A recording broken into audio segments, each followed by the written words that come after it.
Mr. DJ. Hey, check this out. We got a great show coming your way.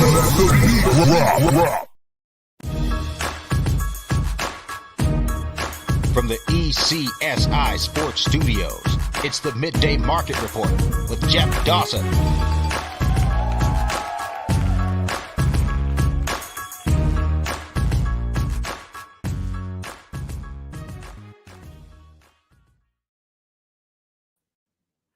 Good afternoon, sports fans from all around the globe. I am the host, Jeff Dawson, East Coast Sports Investors, and this is your Midday Market Report for Thursday, February 9th, 2023.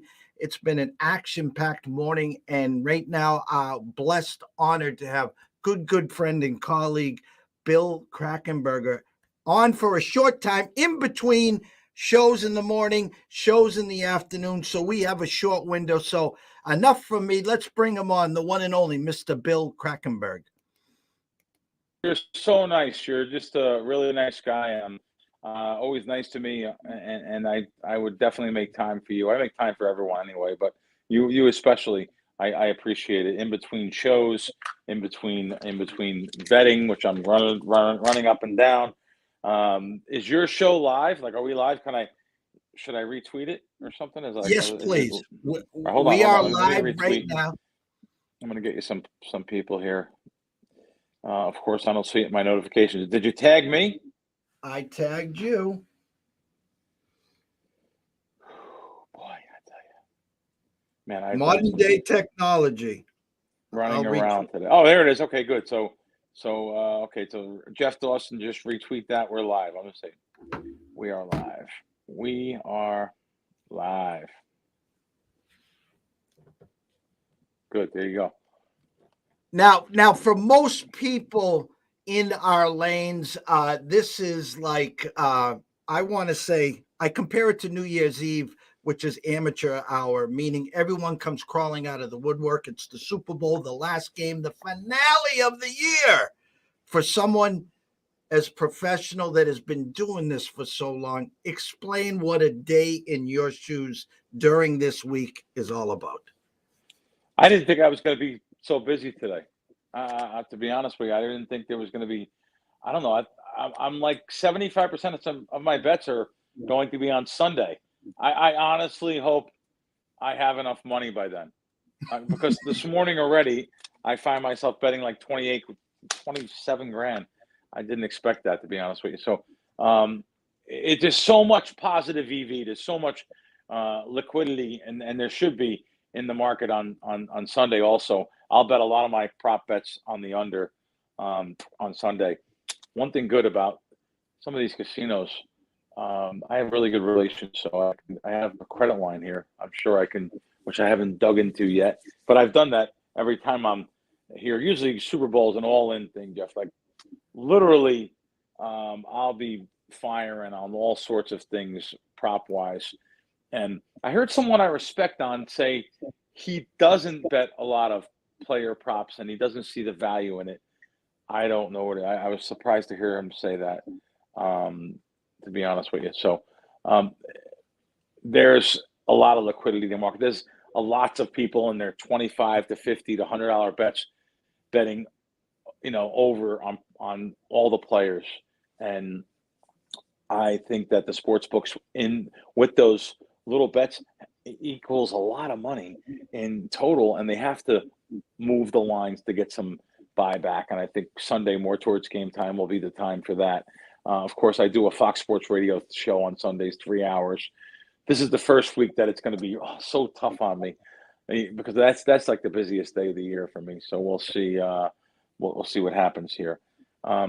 Anyway, so that's really about it. That's really a day in the life is running around betting props. I bet my overs early in the week and my unders later in the week.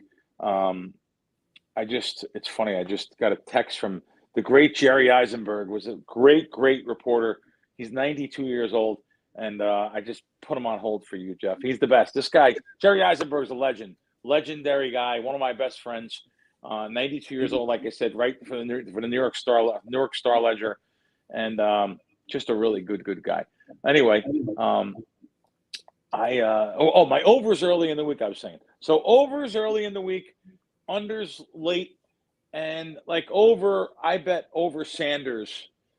So I don't know. I hate giving out plays, but hey, what are you gonna do? People judge you by things, no matter what, one play or two play. These bets have a 3% edge, 4% edge. I mean, they're not, the end all, but in volume, they are, because I've never had a losing Super Bowl. I mean, anyone that's worth their weight in salt, that's a positive advantage bettor, should not have a losing Super Bowl, because you're betting tons of different plays, lots of variance, spread out amongst, like I said, I mean, I showed you some of these tickets. They're 1,000.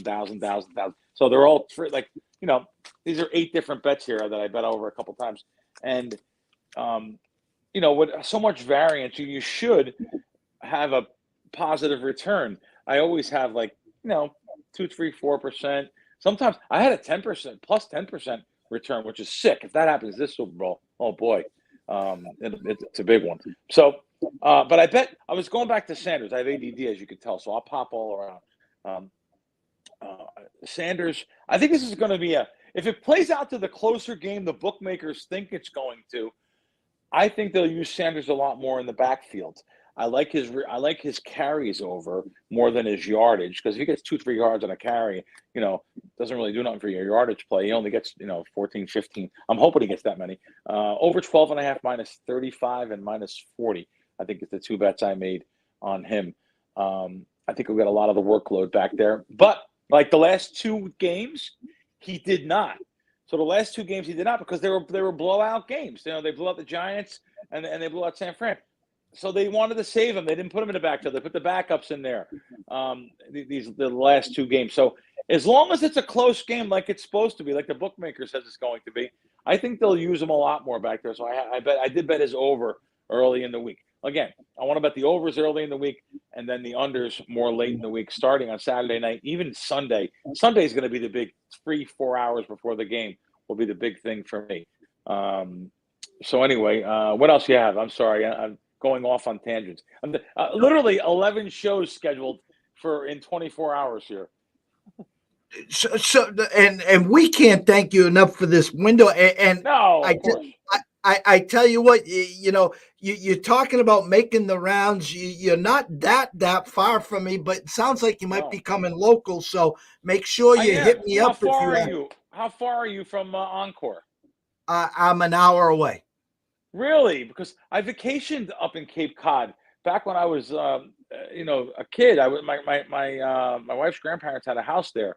Oh, I can't think of the name of the town. Like, is it Falmouth? Is that a town? Fall? Is that a town? I'm 20 minutes. I live in Barnstable, and then Falmouth's 20 minutes away. That's where we stayed. That's where their house was. So, that's cool. I'm gonna probably go up to Encore there and see what they're taking. They're supposedly taking bets at the counter at Falmouth. I'm not Falmouth, at Encore, and at the Barstool location. There's another casino. What's the name? Yeah, Plainridge. So I'm going to see what they're going to take over there. I'm going to go to the counter and see if they take, if they take nickels, I'm happy. If they take 500 a prop, but I'm sure I'm told they're taking a lot more though. So hopefully they're right. Hopefully if you're coming from where you are right now, I'm not going to tell everyone where you are right now. I think you can actually go to Plainridge first, and then that's what I'm doing. And then they'll loop you along Encore. Yeah, no, all 4 of them. I'm hitting AC, but I'm hitting, Foxwoods, Mohegan, Plainridge, and Encore. I'll spend some time in all of them. Luckily enough, I only have 1 show scheduled for Saturday, so Saturday's going to be my big traveling day. So that's good. So you talked about overs early, unders late. Now the method behind the madness, Bill, is are you looking for a middle on a lot of these moves, or is this no? Okay. No. I don't middle. I don't scalp unless it's just there in front of me. I can't get enough money. Listen, if I have a 5% edge on a bet and I'm betting $1,000, the ticket's worth $50. It's worth $50 to me. I'm going to come back and middle it the other way and hope to scalp and make $22. And it's not me.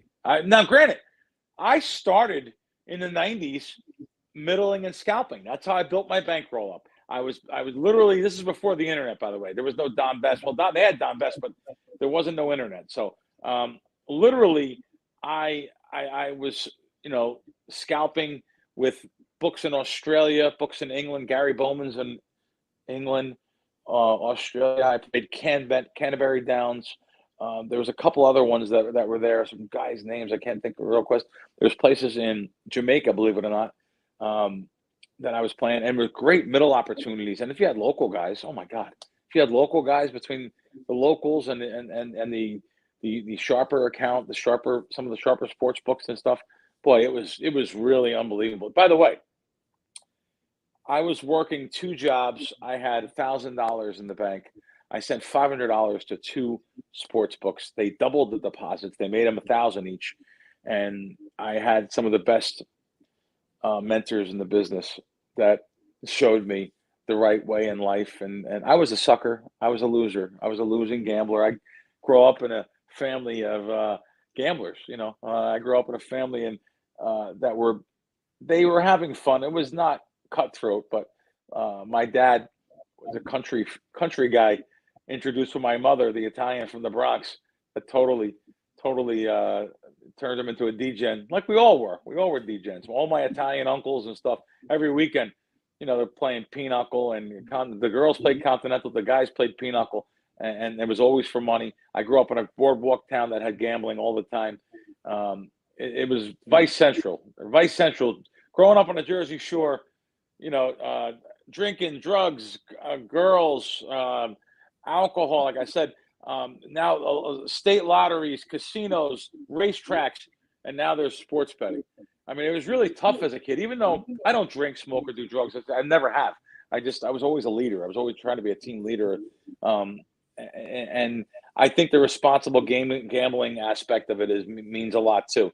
So just because I do what I do for a living, I think that gambling is so fashionable now, and it's everywhere. Go to Yankee Stadium, left, center, right field, ads, and for all different sports books. I think the government needs to step in and be a little bit, and they are. I retweeted a article last week, which was fantastic, that ESPN, props to them for even writing an article like this, taking advertising dollars, but yet writing an article like this, pretty scathing. Connecticut, the Council on Gambling and the 800 numbers on gambling, they're overrun. They can't handle all the calls. So there has to be some sense of responsibility from these companies to know that you're telling people to bet sports, and you're asking them to bet sports. You're advertising everywhere, advertising bonuses, and then there is no help for people. It's on a very tiny little line across a page.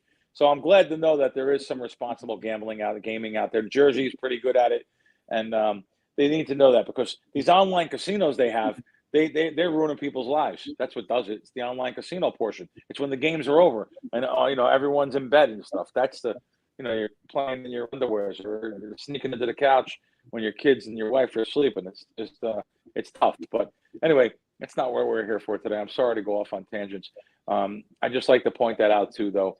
But yeah. So Super Bowl betting, though, this is once a year for me. It's like a kid in a candy store. Lots of different bets, lots of different markets, and there's just, if you do your homework, do some research, you could definitely gain an upper hand. I mean, just look at some of the things that are out. Look who's singing the Super Bowl show. Who's singing at the Super Bowl. Look who's singing the national anthem. Just go back and do research on YouTube and see what they've done previously singing the song. It happened to me with Christina Aguilera.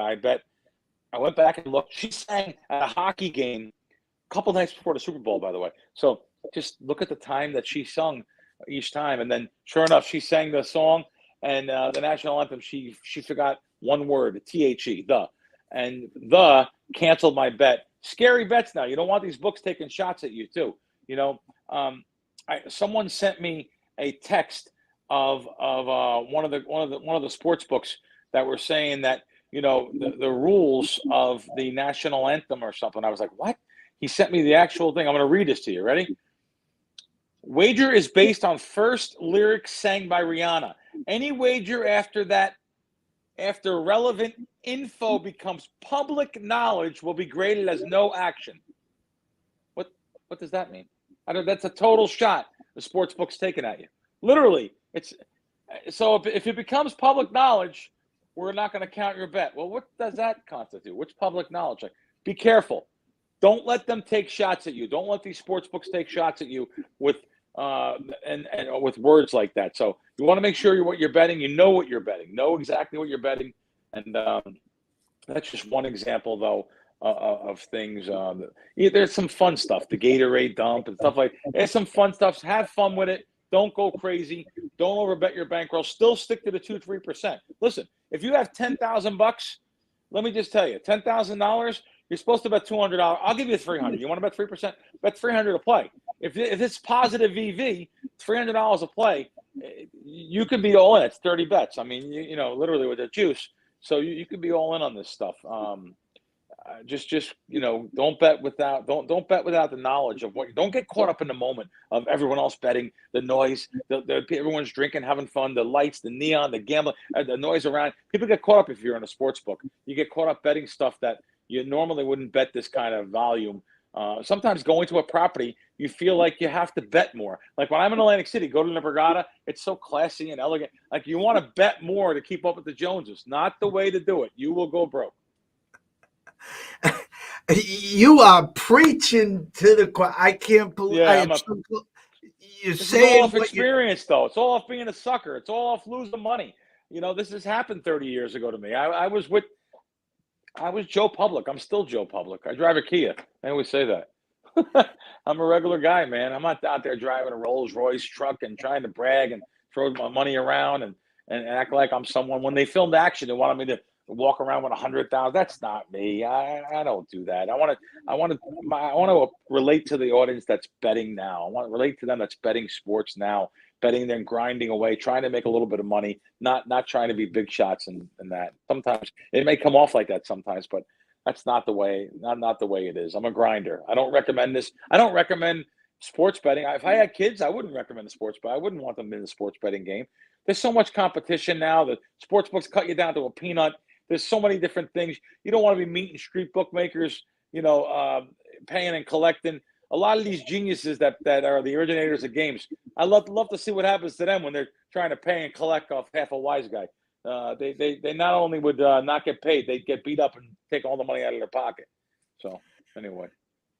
Got a couple minutes left here, Bill. This is the grand finale, and this isn't obviously your last day, meaning Sunday, and then this college basketball every day. That's my question to you. You take your wins, your losses, whatever happens on Sunday leading up. Give me what you now will be doing come February, leading towards March and March Madness.